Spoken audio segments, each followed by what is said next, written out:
ni.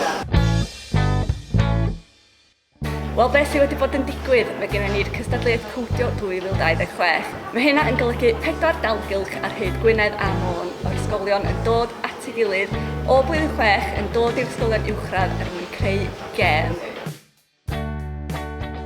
Mae'n holl bwysig bod ni'n cael y math yma o weithgareddau'n digwydd oherwydd mae'r trawsnewid o'r cynradd i'r uwchradd yn rhywbeth digon anodd fel mai.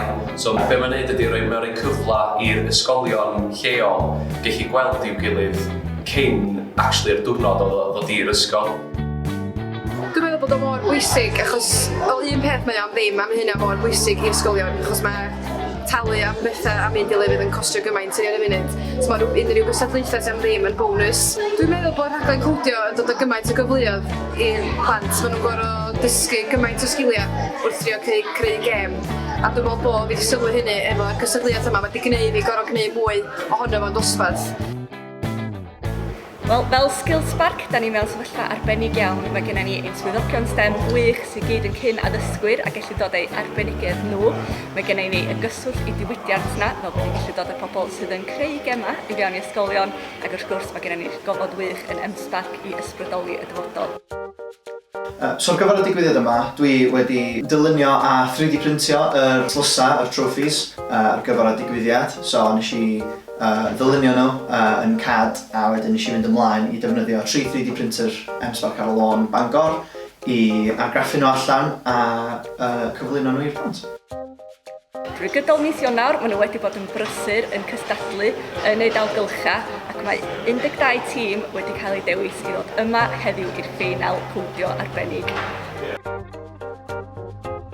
Wel, mi dwi, Matt, Nia ag Osian wedi bod yn gweithio efo dros 500 o blant dros y mis dwytha ar gyfer Cystadleuaeth Codio. Mae'r ffeinal ar y ffordd yma yn M-Spark heddiw. Mae'r plant yn brysur yn creu ei gemau a mae'n dod yn ddiwrnod da. Mi fydd Geraint o gwmni Slog yn dod yma yn y munud, fo sydd wedi bod yn mentora'r plant yn ogystal â beirniadu y gemau. A mae hyn wedi bod yn brofiad gwych i'r plant. Mae'n dangos bod gyrfa mewn gemau neu codio yn bosib yn rhanbarth Gogledd Cymru a dyna dyn ni isio i sbarduno gyrfeon o plant yma.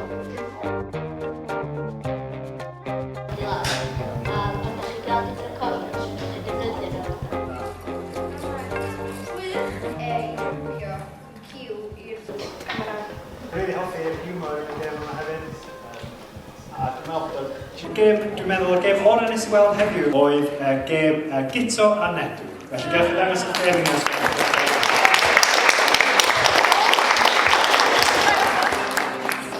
Da ni. Nes i licio bod oedden ni'n medru gwneud y gêm efo'n gilydd. Oedden ni'n gallu dysgu efo'n gilydd fatha, so ni'n gallu cydweithio a dysgu sut i bod yn fwy o dîm pan da ni'n mynd ymlaen. Pan dwi'n tyfu fyny, dwi eisiau bod yn coder neu bod yn professional footballer. Yn codio neu dwi'n rili dda yn neud lluniau. Wel, wrth gwrs, dydyn nhw ddim yn gemau proffesiynol, ond chwarae teg dyn nhw mond wedi cael chydig o oriau i weithio. Dwi'n meddwl o dan yr amgylchiadau yna, mae'r safon wedi bod yn ddefyrchog. Mae'r codio maen nhw'n gwneud ar scratch heddiw, dwi ddim yn wahanol iawn i'r math o codio sy'n cael ei wneud yn Unity neu rhyw fath o engine sy'n cael ei ddefnyddio i wneud gemau sy'n cael ei gwerthu. A dwi'n meddwl bod o'n gres bod M-Spark yn rhoid y cyfle yma i blant gael ymarfer codio. A hefyd, dwi'n meddwl bod yr elfen cystadleuol yn bwysig achos mae'n dangos pobl yn codio adra, dyn nhw'n gweld yn pobl eraill yn gwneud. Ond mae cydweithio ac ystadau yn eich gilydd yn gallu, dwi'n meddwl, codi'r safon yn gyffredinol. Diolch am gadael i gael chance i'r gallu codio bod yn y tournament.